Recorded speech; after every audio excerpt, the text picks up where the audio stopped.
இன்றைக்கு 2 பேதுரு புத்தகத்துக்கு நேராக நாம் வருவோம். 1 பேதுருவை சென்ற வாரத்தில் நாம் முடித்தோம். இந்த நாளிலும் நாம் 2 பேதுரு புத்தகத்தை நாம் படிக்க இருக்கின்றோம். 2 பேதுரு என்று சொல்லும்போது நமக்கு தெரிந்தவண்ணமாக இந்த புத்தகத்தை இயேசு கிறிஸ்துவினுடைய சீடன் என்றும் சீடர்களை முதலாவது அல்ல முன்னுரிமை பெற்ற பேதுரு இதை எழுதினார் நம்பப்படுகிறது. பேதுருக்கு இன்னொரு பெயர் கிரீக்கிலே சைமன், எபிரேயரில் அதை சிமியோன் என்று சொல்வார்கள். பேதுரு என்கிற பெயர் பாறை என்கிற பொருள்படும்படியாக இயேசு கிறிஸ்து கொடுத்த பெயராக இருக்கின்றது. அதை கேபா என்றும் அல்லது ஆங்கிலத்தில் கேபாஸ் என்றும் சொல்வார்கள். இந்த பெயரை இயேசு கிறிஸ்து தான் கொடுத்தார் என்று சொல்லப்படுகின்றது. அடுத்ததாக இந்த புஸ்தகத்தை எழுதின நோக்கம் என்று சொல்லும்போது, பேதுரு முதலாவது அவருக்கு வயசாகிட்டே வருது. அது அவர் அப்படி அந்த நிருபத்திலே சொல்வார், 1ஆம் அதிகாரத்திலே சொல்வார். அதனால் வயதாகி வருகிற அப்படின்னாலே நான் உங்களுக்கு சில ஆலோசனை சொல்ல விரும்புகிறேன். ஏன்னா ஆலோசனை சொல்ல விரும்புகிறேன்னா ஏற்கனவே ஆலோசனை சொல்லியிருக்கிறார். அந்த ஆலோசனைகளெல்லாம் நினைப்பூட்டுவதற்காக எழுதப்பட்ட ஒரு நிருபம் என்று தான் இதை சொல்ல முடியும். மேலும் இந்த நிருபத்துக்கு இன்னொரு சிறப்பும் உண்டு. கள்ள தீர்க்கதரிசிகளை குறித்து ஒரு எச்சரிப்பு கொடுப்பார். எப்படி பவுல் தன்னுடைய இறுதி காலங்களிலே கள்ள தீர்க்கதரிசிகளை குறித்து எச்சரிப்பு கொடுத்தாரோ, அதுபோல் இவரும் தன்னுடைய இறுதி நாளிலே கள்ள தீர்க்கதரிசிகளை குறித்து ஒரு எச்சரிப்பை கொடுத்து இந்த நூலை எழுதினார். ஆகவே குறிப்பிட்டு சொல்வதாக இருந்தால், ஒன்று அவருடைய இறுதி வாழ்நாளிலே மக்களுக்கு அவர் கொடுத்த போதனைகளை தெளிவுபடுத்துவதும், கள்ள தீர்க்கதரிசிகளிலிருந்து விசுவாசிகள் தங்களை பாதுகாத்து கொள்ளும்படியாகவும் ஆலோசனை கூறி இந்த நிருபத்தை எழுதினார். அடுத்ததாக இதை பேதுருதானா எழுதினார் என்று சொல்லும்போது இது மாற்று கருத்துக்கள் இருக்கின்றன. சிலர் சொல்வது பேதுரு எழுதவில்லை, பேதுருடைய காலத்திற்கு பின்பு பேதுருவோடு பயணப்பட்ட அல்லது பேதுருவோடு அதிக பரிச்சயமான ஒருவர் இதை எழுதியிருக்கலாம் என்கிற ஒரு கருத்து இருக்கிறது. ஒருவேளை நமக்கு கேள்வி எழுதும், அப்படி எழுதலாமா என்கிற ஒரு கேள்வி.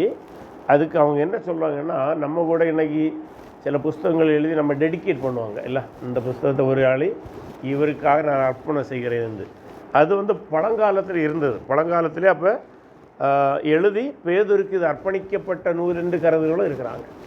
ஸோ அப்படி கருத்து இருக்கிறது. ஆனால் வேறு சிலர் சொல்வது அப்படி அல்ல, இது உண்மையிலே பேதுரு எழுதின நூல் தான். ஏனென்றால் முந்தின நிருபத்துக்கும் இந்த நிருபத்துக்கும் கிரீக்கில் நம்ம படிக்கும்போது நிறைய ஸ்ட்ரக்சரல் கிராமட்டிக்கல் வித்தியாசம் இருக்கும். அது காரணம் என்னவென்றால், பேதுரு முந்தின நிருபத்தை அவர் சொல்ல இன்னொருவர் எழுதினார். அவருடைய கடைசி பகுதியில் ஓரிரு வசனங்களை மட்டும் எழுதி அவர் சைன் போட்டார் அல்லது அடிக்கோடிட்டு காட்டினார் என்று சொல்லுவாங்க. ஆனால் இந்த நிருபத்தை அவர் தான் முழுவதுமே எழுதினாருங்கிற ஒரு கருத்து இருக்கா. அது காரணம், கிரேக்க மொழி ஆய்வு செய்தவர்கள் என்ன சொன்னாங்கன்னா, இலக்கணத்தோடு ஒப்பிடும்போது 2 பீட்டர் ரொம்ப கிராமட்டிக்கலாக இல்லை கிரீக்கில். அது காரணம் என்னென்னா அப்படி இருக்கலாம். ஏனென்றால் பேதுருடைய தாய்மொழி கிரீக்க கிடையாது. அவருடைய தாய்மொழி ஒன்றில் அராமியமாக இருக்க வேண்டும் அல்லது எபிரேய மொழியாக இருக்க வேண்டும். பெரும்பாலும் அராமியம் தான். அந்த கலிலேயா பகுதியில் அராமியம் தான் அதிகமாக பேசப்பட்டது. ஆகவே அவர் அராமியத்தை மூலமொழியாக கொண்டவராக இருக்க வேண்டும். ஆனால் பல ஆண்டுகளாக கிரேக்கத்தை படித்தபடினாலும் பேச்சு வழக்கு அவருக்கு தெரிந்தபடினாலும் கிரேக்கத்தில் எழுத வந்திருக்கலாம் என்கிற ஒரு கருத்துண்டு. வேறு சிலர் சொல்வது இல்லை, அவர் வேறு மொழியில் எழுதினார், அதை பிற்காலத்திலே கிரேக்கில் மொழிபெயர்த்தார்கள் என்று பல கருத்து இருக்கிறது. எப்படி இருந்தாலும் அப்படியானால் நான் எப்படி இதை பேதுருடைய நிருபம் என்று சொல்வது? பேதுரு எழுதினால் பேதுரு என்று சொல்லிவிடலாம். ஒருவேளை பேதுரு இல்லாமல் இன்னொருவர் எழுதினால் அதை பேதுரு நிருபம் என்று சொல்ல முடியுமா என்றால் சொல்லலாம். ஏனென்றால் பேதுருடைய கருத்தை தான் அவர் இங்கே பிரதிபலிக்கின்றார், அப்படி பார்த்தால் கூட. ஆகவே எந்த கோணத்தில் இருந்தாலும் அது பேதுரு என்று சொல்லுவதனால் எந்த தவறும் விளைந்து விடப் போவதில்லை. ஆனால் நிச்சயமாக இதை பேதுரு எழுதியிருக்க தான் அதிக வாய்ப்பு என்பதற்கு.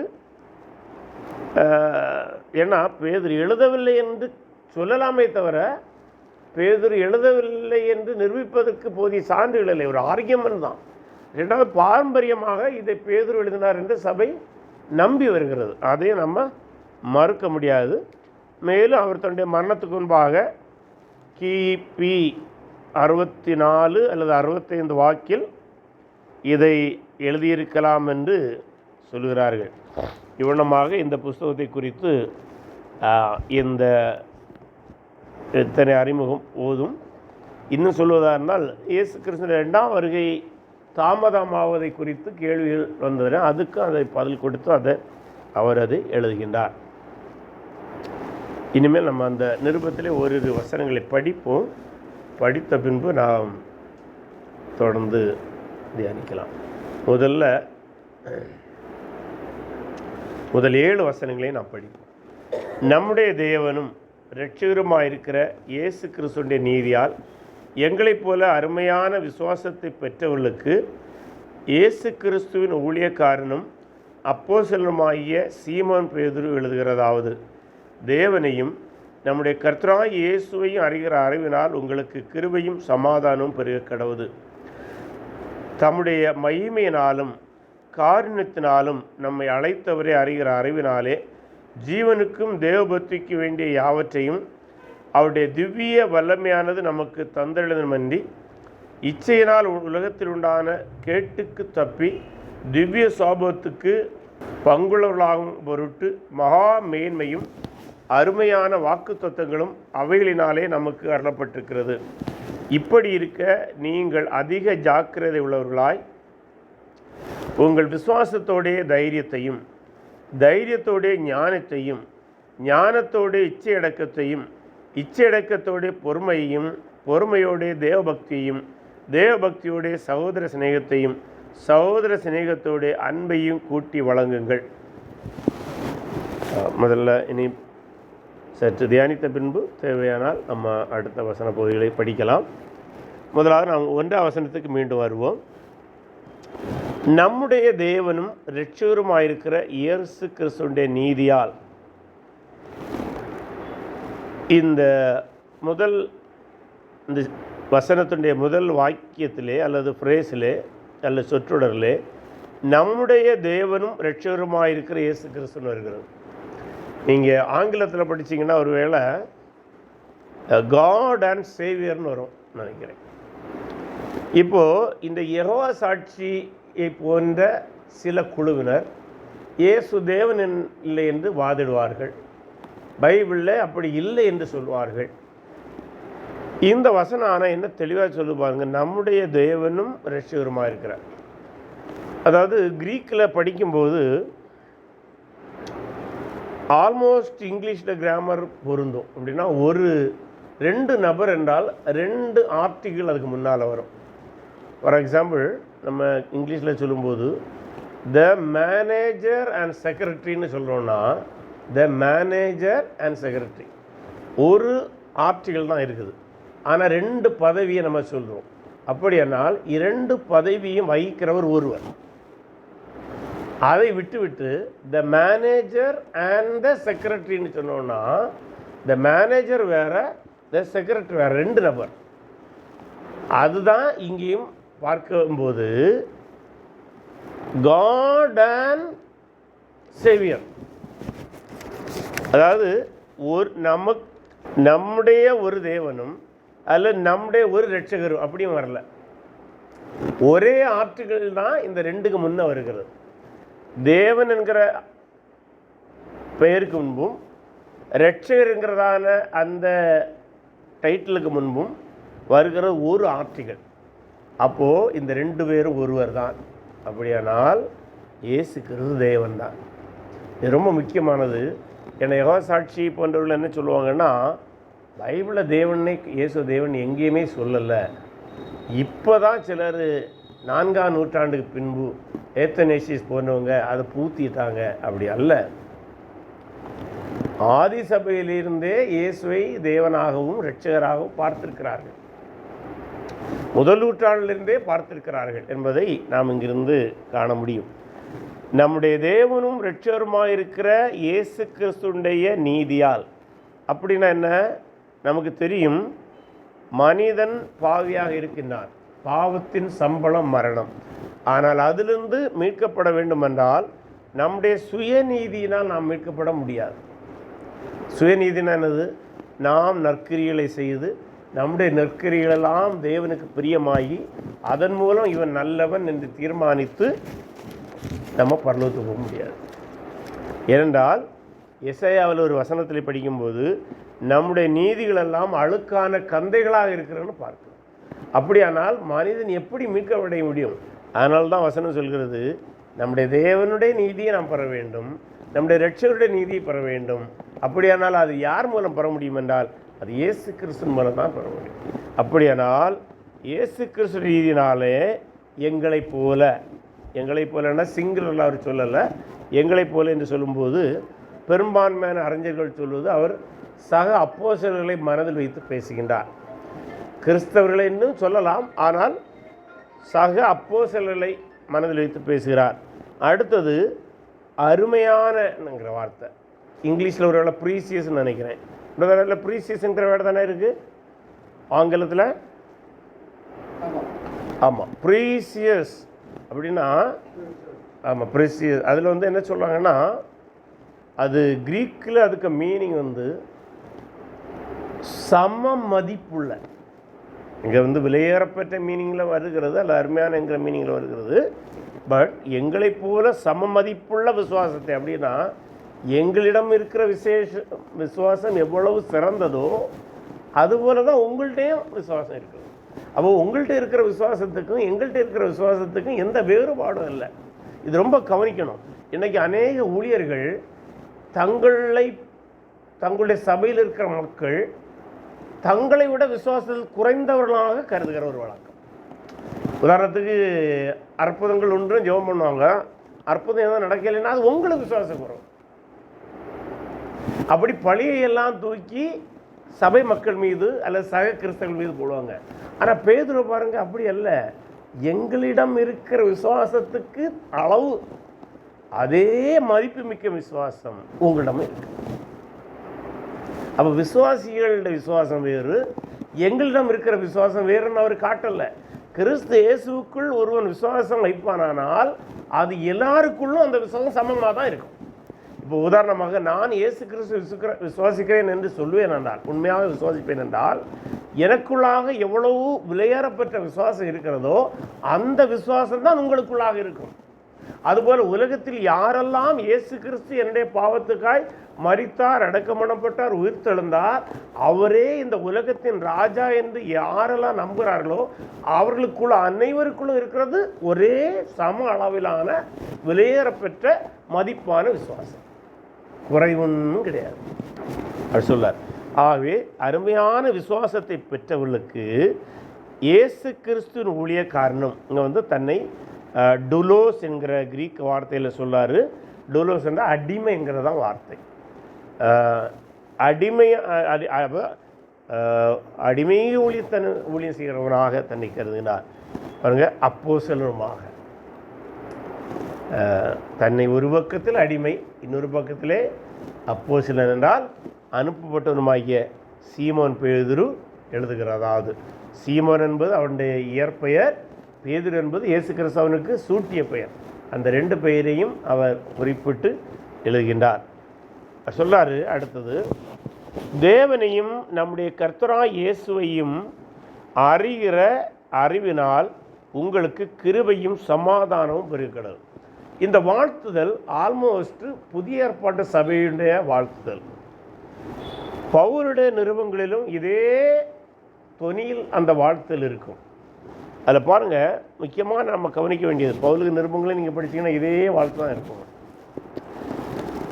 கிருபையும் சமாதானம் நமக்கு எப்படி கிடைக்கும்? குறிப்பாக நமக்கு சமாதானம் வேணும். உலகத்தில் விலையேறப்பட்ட ஒன்று இன்றைக்கு மனிதன் தேடிக்கொண்டிருக்கிறான் என்றால் அன்பு என்று சொல்ல முடியும். அன்புக்கு அடுத்து மன்னிப்பை தேடிக்கொண்டிருக்கிறான். அடுத்தது அவன் சமாதானத்தை தேடிக்கொண்டிருக்கிறான்.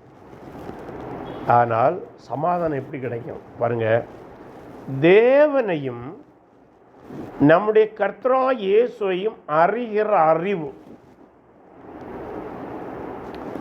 அதாவது சமாதானம் மனிதன் வாழ்க்கையில் வர வேண்டும் என்றால் கிறிஸ்துவை நீங்கள் மேலும் மேலும் மேலும் அறிய வேண்டும். அதுக்கு தான் அங்கே பயன்படுத்தப்படுகிற கிரேக்க வார்த்தை எபிக்னோசி என்கிற வார்த்தை. அதாவது எஃபி ப்ளஸ் க்னோசி என்று சொல்கிறார்கள், 2 வார்த்தைகள் சேர்ந்தது. இந்த எஃபி என்பதை பிரித்து பொருள் கொண்டால் ஃபுல் அல்லது முழு என்கிற பொருளை கொடுக்கும், அல்லது அடிஷ்னல் கூடுதல் என்கிற பொருளை குறிக்கும். அப்படின்னா அடிஷ்னல் நாலேஜ் வேணுமா? என்ன அடிஷ்னல் நாலேஜ் என்று சொல்லும்போது it is nothing but personal knowledge. அப்படின்னா கிறிஸ்துவோடு தனிப்பட்ட உறவினால் வருகிற அறிவு. கிறிஸ்து எனக்காக மரித்து அடக்கம் பண்ணப்பட்டு உயிர்த்தெழுந்தாருங்கிறது நம்பிக்கை. அந்த உயிர்த்தெழுந்த இயேசுவை நாம் மேலும் மேலும் அறிய அவரோடு உள்ள உறவு. எப்படி நம்ம ஒரு ஆளை பழகும்போது ஃப்ரீயாக பேசுகிறோம், அவ்வளமான ஒரு உறவை வளர்த்தி கொள்ளதான் நம் கிருபையிலும் சமாதானத்திலும், புரியுதுங்களா? சமாதானத்துக்காக நாம் எந்த ஒரு ஊழியக்காரர்களுக்கும் பணம் கொடுக்க வேண்டிய தேவை கிடையாது. தேவனுடைய கிருபை பெறுவதற்காகவும் பணம் கொடுக்க வேண்டிய தேவை கிடையாது. ஆனால் நீங்கள் கிறிஸ்துவை அறிந்து கொண்டே இருக்க வேண்டும். கிறிஸ்துவை விசுவாசிப்பதோடு, ஏன்னா நான் பல வேளைகளில் சில கிறிஸ்தவங்கள்ட்ட பேசும்போது, நீங்கள் பைபிள் படிக்கிறீங்களா, ஜெபிக்கிறீங்களா, சர்ச்சுக்கு போகிறீங்களான்னெல்லாம் கேட்டால் அவங்க அதுக்கு முக்கியத்துவம் கொடுக்கறதல்ல. ஒரு முறை ஒரு நல்ல ஒரு சகோதரர், ஊழியம் செய்கிறவர் தான், நல்ல மனிதர், அவர் தனிப்பட்ட முறையிலே எந்த குறையும் காண முடியாது, ஒரு பெர்ஃபெக்டான மனிதர் தான். ஆனால் நீங்கள் இன்னும் கிறிஸ்து அறிய வேண்டும் என்று நான் அவரோட சொன்னபோது அவர் என்ன திருப்பி சொன்னது, எனக்கு இனிமேல் கிறிஸ்து அறிய வேண்டிய தேவையே இல்லை, நான் கிறிஸ்துவை விசுவாசிக்கிறேன், அது போதும். கிறிஸ்துவை விசுவாசிக்கின்றேன், அது போதும் என்பது உண்மை. எதுக்கு போதும்? பரலோகத்துக்கு போவதற்கு போதும். ஏனென்றால் நாம் தேவனுடைய பிள்ளை. ஆனால் நம்முடைய வாழ்வையில் கிருபையும் சமாதானத்தையும் பெற்று நாம் அமைதியான ஒரு வாழ்க்கையை, எந்த சூழலிலும் சஞ்சலப்படாத ஒரு வாழ்க்கை வாழ வேண்டும் என்றால் கிறிஸ்துவை அறிகிற அறிவில் வளர்ந்து கொண்டே இருக்க வேண்டும். பர்சனல் ரிலேஷன்ஷிப், புரியுதுங்களா? அதை நாம் வளர்த்து கொள்ளே இருக்க வேண்டும். அது வேத வசன அறிவினால், ஜெபத்தினால், கிறிஸ்துவோடு உள்ள ஐக்கியத்தினால் அது வளர வளரதான் சமாதானம் பெறும். இதை விட்டு சமாதானத்தை தேடி வேறு எங்கும் ஓடியதனால் பயனில்லை. ஏன்னா இன்றைக்கி நம்முடைய கிறிஸ்தவமே ஒரு தெரிந்து செய்கிறார்களா தெரியாமல் செய்கிறார்களான்னு எனக்கு தெரியாது, உண்மையிலே இது எனக்கு தெரியாது. ஆனால் பல வேளைகளிலே கிறிஸ்தவம் தடம் புரண்டு விட்டதோ என்கிற ஒரு கேள்வி எழும். ஏன்னா அநேக பிரசங்கியருடைய பிரசங்களை கவர்ந்து நம்ம கூர்ந்து கவனிப்போமானால் அவங்க என்ன சொல்லலாம்னா, எங்களோடு ஐக்கியப்பட்டால், எங்களோடு நீங்கள் நெருங்கினால், எங்களுக்கு காணிக்கை கொடுத்தால், எங்களுடைய கூட்டங்களுக்கு வந்தால் சமாதானம் பெறுகிறார்கள் என்று ஒரு போலியான சமாதானத்தை பிரசங்கித்து வருகிறார்கள். ஆனால் பைபிள் எந்த இடத்துலையும் அப்படி சொல்லலை. கிறிஸ்துவை அறிகிறார்கள், கிறிஸ்துவோடு நெருக்கமான அறிவு வைத்திருப்பவர்கள் தான் நம்ம சமாதானத்திலே பெருக முடியும் என்று சொல்கின்றார். 3ஆம் வசனத்தில், தம்முடைய மகிமையினாலும் காருண்யத்தினாலும் நம்மை அழைத்தவரை அறிகிறார். அதே ஃப்ரேஸ், நம்ம அழைத்தவரை அறிகிறப்போ அடுத்தது பேதுருவை அழைத்த தேவன் இயேசு கிறிஸ்துவை விசுவாசிக்கிற ஒவ்வொருவரையும் அழைத்திருக்கின்றார். சிலரை சொல்லுவாங்க, ஒரு தடவை நான் ஒரு சகோதரர்கிட்ட பேசும்போது, நல்ல ஊழியத்துலலாம் வாங்கி உள்ள ஆள், நீங்கள் ஏன் ஊழியம் செய்யக்கூடாதுன்னு கேட்குறேன். அது ஆண்டவர் என்ன அழைச்சாரா என்னன்னு எனக்கு தெரியாது. அப்போ நான் கேட்டேன், ஆண்டவர் உங்களை அழைச்சார்னு எப்படி நீங்கள் கண்டுபிடிக்கலாம்னு நினைக்கிறீங்க? அது சொப்பனத்தின் மூலம் அவர் பேச வேண்டும் அல்லவா? அப்போ நான் கேட்டேன், தீமோத்தேயுவிட்ட எங்கே ஆண்டவர் சொப்பனத்தில் பேசினார்? தீத்துவிடம் எங்கே ஆண்டவர் சொப்பனத்தில் பேசினார்? ஆக சொப்பனத்தில் பேசினால்தான் ஆண்டவர் அழைக்கிறார் என்று பைபிள் சொல்லவில்லை. நம்மை அவர் அழைத்திருக்கிறார், அது தெரிஞ்சாலே போதும். கிறிஸ்தேசுக்குள் நம்மை அவர் அழைத்திருக்கின்றார். அதான் நம்ம அழைத்தவரை அறிகிற அறிவினாலே ஜீவனுக்கும் தேவபக்திக்கு வேண்டிய யாவற்றையும், நம்முடைய வாழ்க்கையில் ஜீவனுக்கும் தேவபக்திக்கு வேண்டிய யாவற்றையும் அவருடைய திவ்ய வல்லமையானது நமக்கு தந்தொழிந்தமன்றி. இந்த திவ்ய வல்லமைன்னு சொல்லப்பட்டுள்ளதை ஒருவேளை ஆங்கிலத்திலே மொழிபெயர்க்கும் போது இட்ஸ் எ டிவைன் பவர்னு மொழிபெயர்த்திருக்கலாம்னு நினைக்கின்றேன். பிரதர் அப்படி தானே இருக்குது அதில்? ஆமாம், டிவைன் பவர்.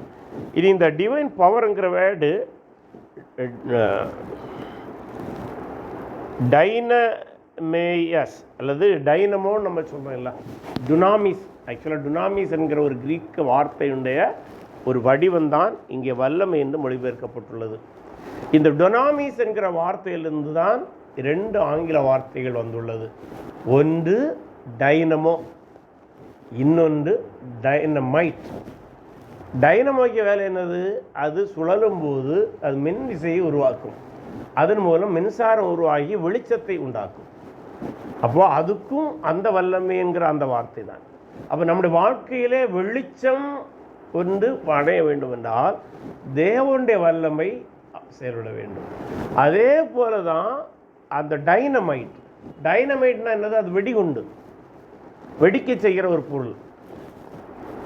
டைனமைட் என்ன செய்யும்? நம்முடைய வாழ்வில் தேவையில்லாதவர்களை தகர்த்து ஒழிக்கும். சாத்தானு வல்லமையிலிருந்து நம்ம விடுவிக்க வேண்டும் என்றால் அது செயல்பட வேண்டும். அப்போ அந்த வார்த்தை தான் சொல்லிட்டு சொல்றாரு, ஜீவனுக்கும் தேவபக்திக்கும் வேண்டிய யாவற்றையும். இந்த உலகத்தில் நாம் வாழுகிற காலத்தில் நம்முடைய வாழ்க்கையின் ஜீவனுக்கும் நித்திய ஜீவனுக்கும் எப்படி எடுத்தாலும் பரவாயில்லை, தேவபக்தியில் வளர்வதற்கும் வேண்டிய யாவற்றையும் எதுதான் தருமா? அவருடைய வல்லமை தான் தரும், தேவனுடைய வல்லமை தான் தரும். அந்த வல்லமை அவர் நமக்கு தந்தருளது மந்தி அப்படின்னா அதோடு நிறுத்தவில்லை. இந்த உலகத்தில் வாழ்வதற்கான கிருபையையும் எல்லாவற்றையும் தருவதோடு அவர் நிறுத்தாமல் என்ன செய்கிறாரு? அடுத்தது இச்சையினால் உண்டான கேட்டுக்கு தப்பி. இங்கே சொல்கிற இச்சை என்று சொல்லும்போது தனி மனிதனுடைய வாழ்வில் உள்ள இச்சை என்று மட்டும் நம்ம அதை லிமிட் பண்ணாமல், ஆதியிலே ஏவாளுடைய இச்சையினால் உலகத்தில் வந்த பாவம் உட்பட அனைத்து பாவத்தையும் நம்ம தப்புவோம். திவ்ய சுவாபத்திற்கு அப்படின்னா டிவைன் குவாலிட்டியும் தருகிறார். டிவைன் பவரை தருகிறவர் இந்த உலகத்தில் வாழ்வதற்கான தேவபக்தி ஜீவனுக்கு ஏதுவானவர்களை தருவதோடு இல்லாமல் இந்த உலகத்தில் உள்ள இச்சையிலிருந்து நாம் தப்பி திவ்ய சோபத்துக்கு பங்குள்ளவர்களாகும் பொருட்டு. வாட் இஸ் திவ்ய சோபம்? தெய்வீக குவாலிட்டிஸ் நம்மளை வளரும். அதற்கான பொருட்டு மகா மேன்மையும் அருமையான வாக்குத்தத்தங்களும் அவைகளினாலே நமக்கு அருளப்பட்டிருக்குது. இப்போது தேவனுடைய வல்லமை நமக்கு எதெல்லாம் தருதான்? ஜீவனுக்கானதை தருகிறது, தேவபக்தியில் வளருவதற்கானதை தருகிறது, இந்த உலக இச்சையிலிருந்து நம்மை காப்பாற்றுவதற்கான தப்பிச் செல்வதற்கான வழியை உண்டாக்குறது, திவ்ய சோபத்தை நமக்குள்ளாக வளர்த்துகிறது, மேலும் வாக்குத்தத்தங்களையும் நமக்கு தரக்கூடியதாக இருக்கிறது. நிபுணமாக தேவ வல்லமை ஒரு விசுவாசிக்குள்ளாக செயலாற்றுகிறதை நாம் பார்க்கின்றோம். அடுத்ததாக அவர் சொல்றாரு, இப்படி இருக்க நீங்கள் அப்படின்னா இப்படியெல்லாம் தேவனுடைய வல்லமை உங்களே செயலாற்றுகிறது. நல்லா புரிஞ்சுங்க, தேவனுடைய வல்லமை நமக்குள் செயலாற்றி கொண்டிருக்கிறது. அதை நம்ம பயன்படுத்துகிறோமா இல்லையா என்பதுதான் முக்கியம். இப்போ உதாரணத்துக்கு நம்ம வீட்டுக்கு பவர் வந்து கொண்டே தான் இருக்கும், போஸ்ட்லேருந்து கரண்ட் வந்துட்டு தான் இருக்கும், எல்லா சேனல்ஸும் சரியாக இருக்குமானால் ஃபீஸ் எல்லாம் கரெக்டாக இருந்தால் கரண்ட் வந்துடும். ஆனால் எல்லாவற்றையும் நாம் பயன்படுத்துகின்றோமா? எல்லா விளக்கையும் லைட்டையும் போட்டுக்கின்றோமா? எல்லா மின் உபகரணங்களையும் பயன்படுத்தினா தான் அது பயன்பாடும். அதே போல தான் தேவனுடைய வல்லமை இவைகள் மூலம் நமக்குள்ளாக வருகிறது. அவை பயன்படுத்துகின்றோமா? அதனால தான் சொல்கிறாரு, இப்படி இருக்க நீங்கள் அதிக ஜாக்கிரதை உள்ளவர்களாய் என்று சொல்லும்போது 5லிருந்து 7 வசனங்களுக்குள்ளாக 7 குணங்களை பட்டியலிடுகிறார். இந்த 7 குணங்களையும் பேதுரு விவரித்து எழுதவில்லை, ஆனால் ஒன்றோடு ஒன்று தொடர்புள்ளதாய் காட்டுகிறார். என்ன எல்லாம் என்று சொல்றாருன்னா, நீங்கள் விசுவாசத்தோடு மட்டும் இருந்தால் போதாது. அதை என்ன சொன்னேன், நான் ஒரு சகோதரர் சொன்னார்ல, எனக்கு விசுவாசம் மட்டும் போதும், நான் இனி பரலோகம் போயிடுவேன். அப்படி அல்ல.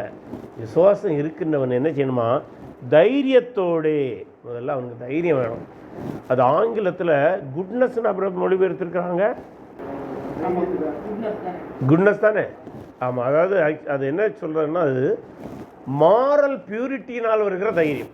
தமிழில் அது தைரியம் என்று மொழிபெயர்க்கப்பட்டிருக்கிறது. மாரல் பியூரிட்டினால் வருகிற ஒரு தைரியத்தையும் ஞானத்தையும். என்ன அர்த்தம்? ஞானம். அப்போ தைரியம் வேணும், ஞானம் வேணும். அடுத்தது ஞானத்தோடு இச்சை அடக்கத்தையும். அடுத்து இச்சை அடக்கம் மட்டும் போதா, இச்சை அடக்கத்தோட பொறுமையையும், பொறுமையோடைய தேவபக்தியையும், தேவபக்தியோடைய சகோதர சிநேகத்தையும், சகோதர சிநேகத்தோடைய அன்பையும் கூட்டி வழங்கல். அப்படின்னா சகோதரர்களாக சபையாக நாம் இருக்கும்போது இதை நீங்கள் கூட்டி வழங்குங்கள். இந்த ஃபெல்லோஷிப், இதில் சகோதர சிநேகத்தை நீங்கள் கூட்டி வழங்கணும். இதனால் இதற்கான வல்லமையை ஆண்டவர் உங்களுக்குள்ளே ஏற்கனவே தந்திருக்கின்றார். தந்து சொல்லிவிட்டு தொடர்ந்து 8 போகும்போது, இவைகள் உங்களுக்கு உண்டாகியிருந்து பெருகினால், அன்பிலே பெருங்கன்னு சொன்னார்.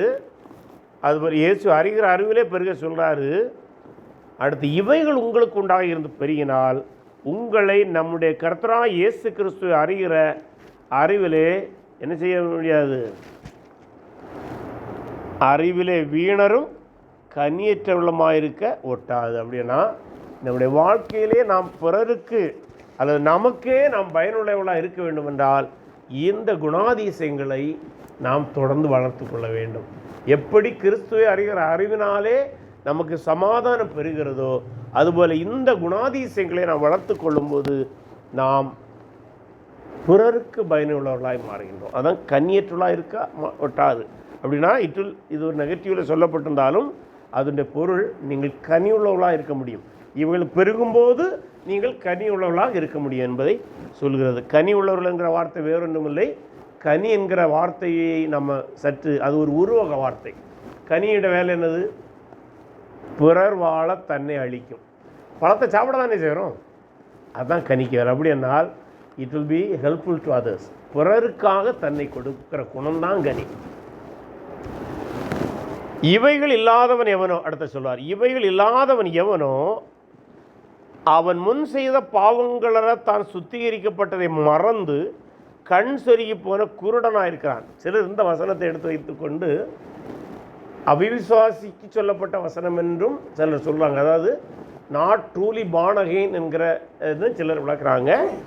சிலர் சொல்கிறாங்க இல்லை, இது ட்ரூலி பார்ன் அகெயின் தான், பட் அவனுக்கு லைஃப் அதாவது கண் சொருகி போன குருடன் சொல்லுவாங்களே, ஆங்கிலத்தில் மயோஃபியா, அதுக்கு கிரீக் வேர்டும் ஆல்மோஸ்ட் அந்த வார்த்தை தான். அதுலேருந்து தான் அந்த மயோஃபியாங்கிற கண் நோய் சம்பந்தமான ஒரு இது. அதுனா ஷார்ட் சைட், அதாவது தூர பார்வை இல்லாத ஒரு சூழல். அதை என்ன சொல்லுங்கன்னா, இவைகளை மறந்து ஒருவன் வாழ்வானால் அவனுக்கு தூர பார்வை கிடையாதான். என்ன தூர பார்வை கிடையாது? நித்தியத்தை குறித்த பார்வை கிடையாது. அப்போ நித்தியத்தை குறித்த பார்வை கிடையாதுன்னு சொன்னனால்தான் சிலர் அதை எப்படி கன்க்ளூஷன் பண்ணுறாங்கன்னா, நித்தியத்தை குறித்த பார்வை இல்லாதவன் யார்? ரட்சிக்கப்படாதவன் என்று சொல்லுவாங்க. சிலர் சொல்கிறது கருதுனா இல்லை, அவன் ரட்சிக்கப்பட்டவன் தான், ஆனால் அவனுக்கு நித்திய வேல்யூவை பற்றி அவன் வாழலை. எட்டர்னல் வேல்யூவை பற்றி அவன் வாழாதபடினால அவன் எதையுமே தற்காலிகமாக முடிவெடுப்பான். அதை நம்ம உதாரணமாக பைபிள் சொல்லுவோம்னா, யாக்கோபு ஒரு விதத்தில் துன்மார்க்கன் போல இருந்தாலும், எத்தனை போல் இருந்தாலும், அவன் நீண்ட காலத்துக்கு யோசித்து முடிவெடுத்தான். ஏசாயா என்ன முடிவெடுத்தான்? அப்போ அவனுக்கு வயிற்றுக்கு பசிக்கு என்ன முடிவு? இதுக்கு பேர் தான் மயோபியா, ஷார்ட் சைட். ஆகவே எந்த முடிவையும் நித்தியத்தின் பார்வையில் நாம் எடுத்து பழகணுமானால் அது ஆசீர்வாதமாக இருக்கும் என்று சொல்றார். ஆகையால் சகோதரரே, உங்கள் அழைப்பையும் தெரிந்து கொள்வதையும் உறுதியாக்கும்படி ஜாக்கிரதாயிருங்கள். அப்படின்னா அந்த உறுதியாக்குறங்கிற வார்த்தை கேரண்டி. அப்படின்னா நீங்கள் ரட்சிக்கப்பட்டதையும் உங்கள் அழைப்பையும் தெரிந்து கொள்வதிலையும், அது எலெக்ஷன் என்று சொல்லுவாங்க. Election is not for salvation, இங்கே ஃபார் சர்வீஸ் தான். அதுதான் இன் கிரைஸ்ட். அது ரெண்டாவது, election is not individual, in Christ. நீங்கள் எஃபேசியன் ரோமன்ஸ் எல்லாம் படிக்கும்போது வரும். அதில் குறிப்பாக எஃபேசியன் ரொம்ப தெளிவாக சொல்லி, இன் கிரைஸ்ட் எலெக்ஷன், அதாவது God elect Jesus so that people will be saved. அதுதான் கரெக்டான எலெக்ஷன் இன் இந்த பைபிள். பட் அன்ஃபார்ச்சுனேட்லி, துரதிர்ஷ்டவசமாக சிலர் சொல்கிறாங்க, இல்லை, individually he elect. Individually elect பண்ணுறது ஒரு ப்ராசஸாக இருக்குமானால் இயேசு கிறிஸ்து சிலுவையில் மரித்திருக்க வேண்டிய தேவையே எழுந்திருக்காது. இயேசு சிலுவையில் மரித்ததுனால தான் எலெக்ஷன் வருதை தவிர, அதை எலக்ட் இன் கிரைஸ்ட், இயேசு கிறிஸ்துவை அல்ல இயேசு கிறிஸ்துக்குள் தான் தெரிந்து கொள்வதை தவிர இயேசு கிறிஸ்துக்கு வெளியே தெரிந்து கொள்ளுதல் இல்லை என்பதை நாம் மனதில் வைத்துக் கொள்ள வேண்டும். ஆகவே ஒரு விசுவாசி இதை தெளிவாக இருக்கணும். கிறிஸ்துவுக்குள் நான் தெரிந்து கொள்ளப்பட்டிருக்கின்றேன், கிறிஸ்துவுக்குள் நான் அழைப்பை பெற்றிருக்கின்றேன் என்கிற கேரண்டி எனக்கு இருக்கணும். அப்படின்னா I am fully convinced in me. இந்த உறுதியாக்குன்னு ஒரு வார்த்தை இருக்கிறது. அதை கிரீக்கு மூல மொழியில் அதை என்ன சொன்னாங்கன்னா கேரண்டி தான் சரியான பொருள்னு. பிரதர், ஆங்கிலத்தில் என்ன வார்த்தை இருக்கிற பிரதருக்கு? 10ஆம் வசனம் brother. The make sure of your காலிங்னு தான், கால் அண்ட் எலெக்ஷனா அங்கே மே எஃபர்ட்னு வருது, இங்கே கேரண்டின்னு. சரி, எப்படி இருந்தாலும் தவறு. இவைகளை செய்தால் நீங்கள் ஒரு காலம் இடறி விழுவதில்லை. அப்படின்னு என்னது? நம்ம கிறிஸ்துவுக்குள் ரட்சிக்கப்பட்டிருந்தது உண்மை என்கிற தெளிவு நமக்கு இருப்பதே நாம் இடறி போக மாட்டோம். இன்றைக்கி அநேக கிறிஸ்தவர்கள் இடறி எதனால் போகிறாங்க தெரியுமா? அங்கே தான் ரொம்ப முக்கியம். ரட்சிப்பு என்றால் என்ன? கிறிஸ்துவுக்குள் நான் ரட்சிக்கப்பட்டிருக்கிறேன், அழைக்கப்பட்டிருக்கிற தெளிவு இல்லாததுனால தான் பலவிதமான துர்போதனைகளில் போய் விழுந்து கொண்டிருக்கிறார்கள். துரதிர்ஷ்டவசமாக பல்வேறு சபை பிரிவுகள் இருந்தாலும் அவைகள் இவளை தெளிவாக போதிக்காமல் தங்கள் சபையில் மீட்பிருப்பதாக போதிக்கின்றார்கள். அப்போ தங்கள் சபையில் மீட்பிருப்பதனால அவங்க புரட்டுறதுனால, ஓஹோ அங்கே போனால் கிடைக்குமோ இங்கே போனால் கிடைக்குமா என்று சாதாரண கிறிஸ்தவர்கள் அங்கலாய்க்கிறார்கள்.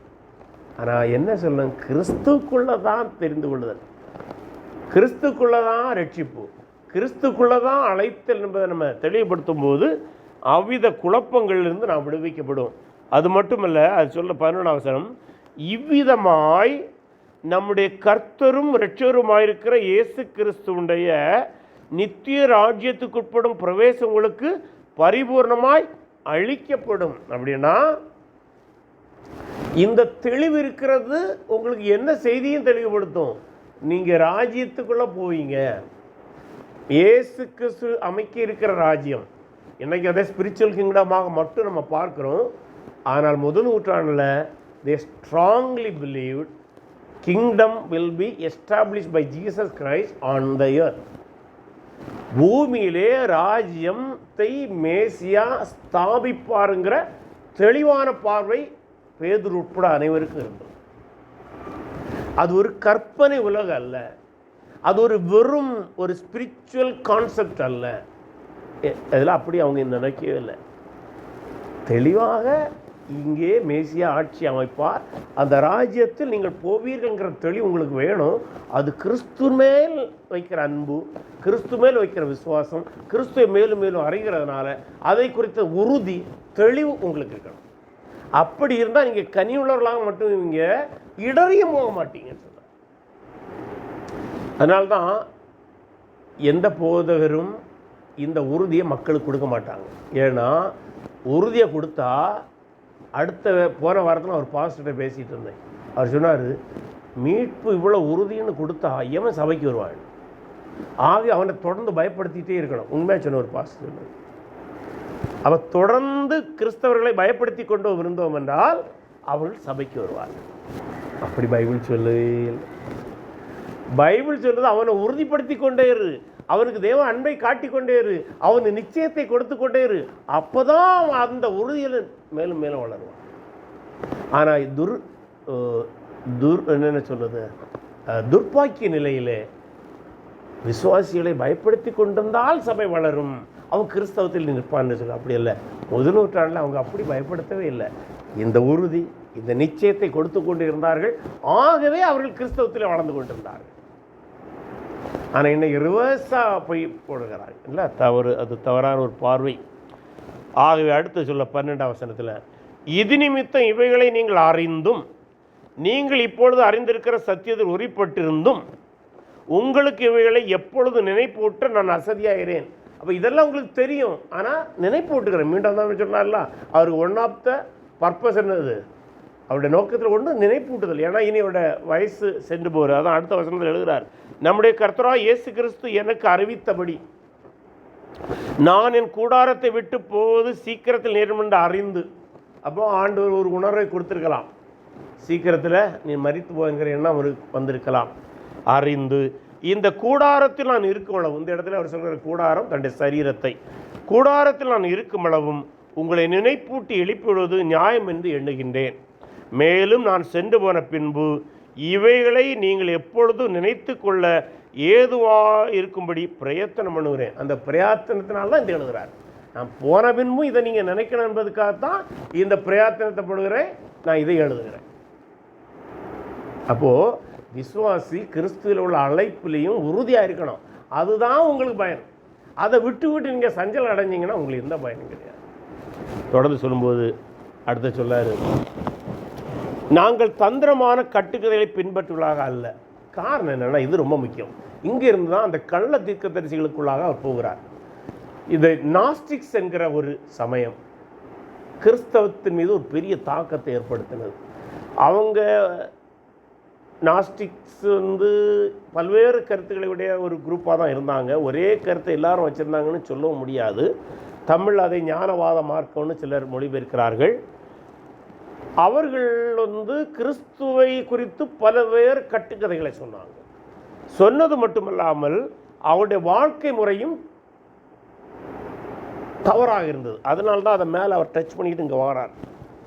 அப்போ அதான் சொல்கிறாரு, அவர்களைப் போல நாங்கள் கட்டுக்கதை சொல்லவில்லை. அப்படியானால் இன்னைக்கு கூட நீங்கள் கிறிஸ்தவத்துக்குள்ளே போனீங்கன்னா ஒரு பெரிய ரிசர்ச் நடந்து கொண்டிருக்கிறது. இயேசு கிறிஸ்து என்கிறவர் உண்மையிலே யார், அவர் அப்படி அவர் இப்படி என்று பயங்கரமான ஆய்வுகளெல்லாம் நடக்கின்றன. ஏன்னா மெய்யான கிறிஸ்துவை விட்டு மக்களுடைய சிந்தனையை மாற்ற வேண்டும். அது இன்று அல்ல, 2000 ஆண்டுகளாக நடக்கிறது. இந்த ஞானவாத கொள்கையை அதான் செய்தது. அதான் சொல்லாரு, நாங்கள் தந்திரமான கட்டுதலை பின்பற்ற அல்ல. அடுத்து சொல்லாரு, அவருடைய மகத்துவத்தை கண்ணார கண்டவளாகவே. அப்படின்னு என்ன அர்த்தம்? இயேசுடைய மகிமையை நாங்கள் கண்டோம் அப்படின்னா what he says, Jesus is historical person. இந்த ஞானவாத மார்க்கத்தார் சொல்றது போல ஒரு கற்பனை உருவகம் அல்ல, அது ஒரு புனை கதையும் அல்ல. அவரை நாங்கள் கண்டோம். அதன் சொல்லாரு. இதே வார்த்தையை தான் ஒன்றியமாலே நீங்கள் படிப்பீங்க. நாங்கள் அவரை கண்டோம் தொட்டோம்னு சொல்வார். அவருடைய மகத்துவத்தை கண்ணார கண்டவளாகவே நம்முடைய கர்த்தராகிய இயேசு கிறிஸ்துவின் வல்லமையும் வருகையும் உங்களுக்கு அறிவித்தோம். அவருடைய வல்லமையும் குறித்து சொன்னோம், அவருடைய வருகையும் குறித்து சொன்னோம். இந்த இடத்துல எந்த வருகை?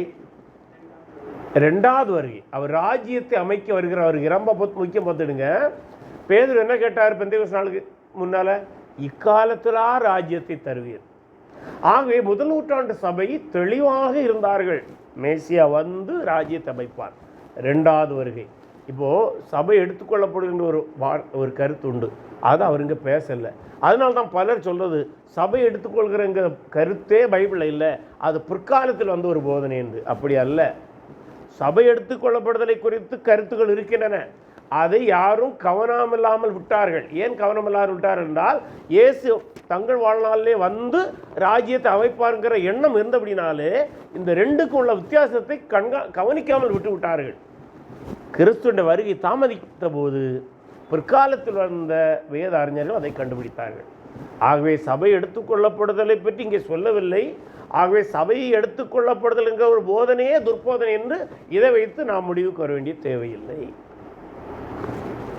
ஆகவே ஆனால் ஒன்று நிச்சயம், இந்த இடத்துல சொல்லப்படுகிற 2வது வருகை தான் அவர் ராஜ்யத்தை அமைக்க வருகிற அது. ஏன்னா அதான் இங்கே அதான் சொன்னார், நித்திய ராஜ்யத்துக்குட்படும் பிரவேசம் உங்களுக்கு பரிபூர்ணமாய் ஏற்படும் என்று சொன்னார் அல்லவா. அடுத்தது அப்போ இயேசு நாங்கள் கண்டது சரித்திரம், அதோடு நிற்காமல் அடுத்து ஒரு எவிடன்ஸை கொடுக்குறார். என்ன எவிடன்ஸு? இவர் என்னுடைய நேசகுமாரன், இவரிடத்தில் பிரியமாயிருக்கிறேன் என்று சொல்கிற சத்தம் உன்னதமாகி மகிமையிலிருந்து அவருக்கு உண்டாகி, இது அந்த மர்ரூப மலையுடைய நிலை சொல்கிறார். உண்டாகி பிதாவாகிய தேவனால் அவர் கனத்தை மகிமையை பெற்றபோது அவரோடே கூட நாங்கள் பரிசுத்த பருவத்தில் இருக்கையில் வானத்திலிருந்து பிறந்த அந்த சத்தத்தை கேட்டோம். என்ன சொல்லாரு? முதல்ல சொன்னார் கண்டோம், கேட்டோம். என்ன சொல்றது? விட்னஸ். கோர்ட்டில் சொன்னால் 2 விட்னஸ். நான் கேட்டேங்கிறதும் ஒரு விட்னஸ், நான் கண்டேனுங்கிறதும் விட்னஸ்.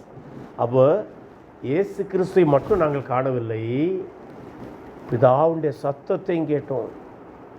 இதை நாங்கள் எப்படி மறுக்க முடியும்? இன்றைக்கு பல துர்போதனையாளர்கள் இயேசுவை குறித்து என்னெல்லாமோ பேசுகிறார்கள். இயேசு குறித்து அவர் கற்பனை உருவம் என்று பேசுகிறார்கள். உதாரண புருஷன் தான், ஐடியல் பர்சன் என்று பேசுகிறார்கள். நாங்கள் அப்படி பேசலை. ஏன்னா நாங்கள் கண்டோம், கேட்டோம். எங்களை அப்படி பேச முடியாது சொல்றாரு. ஆனால் அதில் இதுதான் ஆச்சரியம். ஆனால் இதை விட நாங்கள் நிறுத்தலை, இதெல்லாம் முக்கியம். இங்கே தான் ரொம்ப பேதுரு எவ்வளோ ஹானஸ்டாக சொன்னார் தெரியுமா? நான் கண்டது உண்மை, சத்தத்தை கேட்டது உண்மை, ஆனால் நான் இதை விட மேலான ஒன்றை உங்களுக்கு சொல்கிறேன். அதிக உறுதியான தீர்க்க தரிசன வசனம் நமக்கு உண்டு. இது எந்த தீர்க்க தரிசனம்னா பழைய ஏற்பாடு உண்டு. அப்படின்னு என்ன சொல்ல தெரியுமா? கண்ணால் கண்டதும் பொய்யே, காதால் கேட்டதும் பொய்யேன்னு ஒரு பழமொழி உள்ள போல, நான் கண்டதையும் தப்புன்னு நீங்கள் எடுக்கலாம், நான் கேட்டதை கூட நீங்கள் தப்புன்னு வாதம் பண்ணலாம். ஒன்று மட்டும் உண்மை, பழைய ஏற்பாடு சொன்ன தீர்க்க தரிசனம் அதை விட உறுதியானது. ஏன்னா இன்றைக்கி கிறிஸ்தவத்தில் கூட நம்ம என்ன பார்க்குறோம் தெரியுமா? யாரோ ஒரு ஆள் நரகத்துக்கு போயிட்டு வந்தார்னு சொன்னால் உடனே அவருக்கு முக்கியத்துவம் கொடுக்குறோம். எவனோ ஒருத்தன் பரலோகத்துக்கு போயிட்டு வந்தானா அவனுக்கு முக்கியத்துவம் கொடுக்குறோம். பேதுலார் அதெல்லாம் முக்கியம். ஒருத்தன் பரலோகத்துக்கு போயிட்டு வந்தானா அது முக்கியம் இல்லை. ஒருத்தன் ஒரு தரிசனத்தை கண்டானா அது முக்கியம் இல்லை. எது முக்கியமா? எழுதப்பட்ட தீர்க்க தரிசனம் முக்கியம். இங்கே அவர் சொல்கிற தீர்க்க தரிசனம் பழைய ஏற்பாடு முக்கியம். ஏனென்றால் பழைய ஏற்பாடு இயேசுவை பற்றி சொல்லுகிறது. ஆகவே நீ இயேசு கிறிஸ்துவை அறிய வேண்டும் என்றால் சொப்பனங்களுக்கு காத்திருக்காதே. நான் கண்டேன், ஆனால் அதுக்கு நான் முக்கியத்துவம் கொடுக்கல. எவ்வளோ முக்கியமாக சொல்கிறாரு தீர்க்க தரிசனம். பழைய ஏற்பாட்டில் தீர்க்க தரிசியை சொல்லியிருக்கிறாங்க. எனக்கு சொப்பனத்தை விட்டுரு, நான் கண்டதை விட்டுரு, நான் கண்டதெல்லாம் உண்மை, ஆனால் அதை விட்டுரு. அதை விட உறுதியானது பழைய ஏற்பாடு, அதை விட உறுதியானது பழைய ஏற்பாடு தீர்க்க தரிசனங்கள். அது இயேசுவை பற்றி சொல்லுகிறது. அதான் சொல்லாரு, பொழுது விடிந்து விடிவெள்ளி உங்கள் இருதயங்கள் உதிக்கும் அளவு. இந்த இடத்துல அநேகர் விடிவெள்ளியை இயேசோடு ஒப்பிடுகிறார்கள், சிலர் கிங்கடத்தோடு ஒப்பிடுகிறவர்களும் இருக்கிறார்கள். விடிவெள்ளி உங்கள் இருதயங்கள் உதிக்கும் அளவும் இருளுள்ள ஸ்தலத்தில் பிரகாசிக்கிற விளக்கை போன்ற அவ்வசனத்தை கவனித்திருப்பது முக்கியம். எந்த வசனம்? பழைய ஏற்பாடு தீர்க்க தரிசன அடிப்படையில் நீ இயேசு புரிய வேண்டும். எனக்கு யாருக்காச்சும் சொன்னால் ஆச்சரியமாக இருக்கு. இயேசு கிறிஸ்துவை நீ புதுமை அறிய வேண்டும் என்றால் அப்போஸ்தலருடைய வார்த்தை கூட எடுக்காத. எவ்வளோ அழகாக சொல்லாரு, நான் கண்ட தரிசனத்தை கூட எடுக்காத, பழைய ஏற்பாடை படித்து நீ இயேசு புரிய முடியும். எவ்வளோ அருமையான வார்த்தை. இன்றைக்கி பிரசங்கிமாரெலாம் என்ன சொல்லி கொண்டிருக்கிறாங்க? நாங்கள் கண்ட தரிசனம், நாங்கள் கண்ட தரிசனம்னு. பேதுருவே சொல்றார், எனக்கு தரிசனத்தை தூக்கி ஒதுக்கி வையப்பா, எனக்கு தரிசனத்தை விட மேலானது பழைய ஏற்பாடு, அதன் மூலம் நீ இயேசு அறிய வேண்டும். பேதுரு சொல்றார், இல்லை, எனக்கு தரிசனம் முக்கியமே கிடையாது, பழைய ஏற்பாடுலேருந்து கிறிஸ்துவ அறிந்து கொள் சொல்றாரு. சொல்லிட்டு அவ்வசனத்தை கவனித்திருப்பது நலமாக இருக்கும். அப்படின்னா படித்து அதன் மூலம் கிறிஸ்தவர்கள் அறிய வேண்டும். மேலும் சொல்லாரு, வேதத்துள்ள, இந்த வேதம் என்பது சொல்வதும் பழைய ஏற்பாடு, வேதத்துள்ள எந்த தீர்க்க தரிசனமும் சுயதோற்றமான பொருளை உடையதா என்பது நீங்கள் முந்தி அறிய வேண்டும். ஃபஸ்ட்டில் உங்களுக்குள்ள ஒரு ப்ரீ சப்போசிஷன் வரணும். அப்படின்னா பழைய ஏற்பாடில் இருக்கிற எந்த தீர்க்க தரிசனமும் சுயதோற்றமானதல்ல. ஆக்சுவலாக இந்த வார்த்தை தவறாக புரிந்து கொள்ளப்பட்டிருக்கிறது. சுயதோற்றம் என்றால் இஸ் நாட் செல்ஃப் ரெவலேஷன். அப்படின்னா தீர்க்கதரிசிக்கு தோன்றினது அல்ல.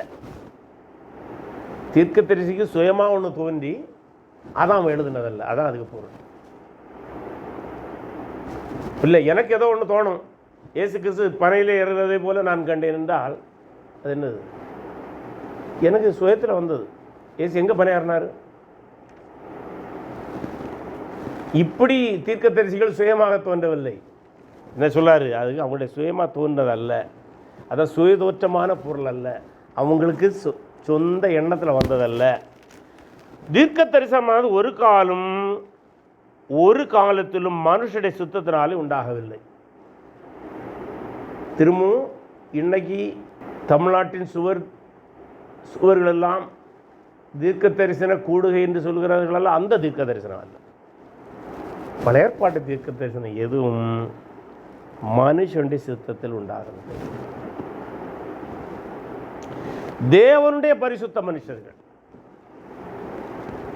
பரிசுத்தாவியினாலே ஏவப்பட்டு பேசினார்கள், பேசுகிறார்கள் அல்ல, பாஸ்ட் டென்ஸ். பேசினார்கள், பேசுகிறார்கள்னு இன்னைக்கு பிரசங்கம் பட்டு வருகிறது. பேசினார்கள் என்ன சொல்லாரு? எனக்கு தரிசனம் முக்கியம் இல்லை, பழைய ஏற்பாடு தீர்க்க தரிசிகள் சொன்னது முக்கியம். அந்த பழைய ஏற்பாடு தீர்க்க தரிசிகள் மேசியா இயேசு, இவரை அறிகிற அறிவினாலே உங்களுக்கு சமாதானம். எவ்வளோ அருமையான வார்த்தை.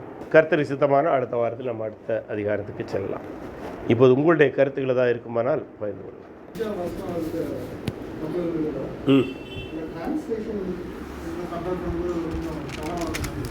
எந்த வார்த்தை? ஆமாம், அந்த வார்த்தை சரியான. ஆமாம், ஆக்சுவலாக அது தமிழில் ஏன் அப்படி போட்டாங்கன்னு தெரியாது. ஒருவேளை அந்த மாரல் கரேஜுக்கு சொல்லணும். அது இங்கிலீஷில் அந்த குட்னஸ் தான். கிரீக் வேர்டும் வர்ச்சு. ஆமாம், சில டிரான்ஸ்லேஷனில் வர்ச்சுன்னு வரும். கரெக்ட். அது நற்பண்புகள்னால் வருகிற தைரியம், அப்படி தான் புரிய வேண்டும்.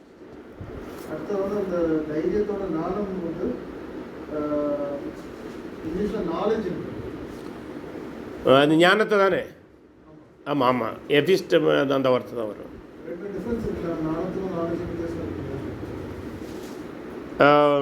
அது சினானிமஸ் தான். பட் நம்ம இன்றைக்கி சில இடத்துல டிஃபரன்ஷியேட் பண்ணும். ஏர்லி பீரியடில் மட்டும் இல்லை, இன்றைக்கி நம்ம பேச்சு வழக்கில் ரெண்டுமே எல்லா மொழியிலையும் ஆல்மோஸ்ட் சினானிமஸ் தான் அது இருக்கிறது. அது ஒரு ஆச்சரியமான காரியம். நம்ம எந்த இங்கிலீஷில் எடுத்தாலும் knowledge and wisdom interchangeable. Tamil மொழியிலையும் நம்ம அறிவு ஞானம்னு பேசுவோம். அது ஒருவேளை காலகாலமாக அப்படி தான் இருந்து வந்திருக்கிறது.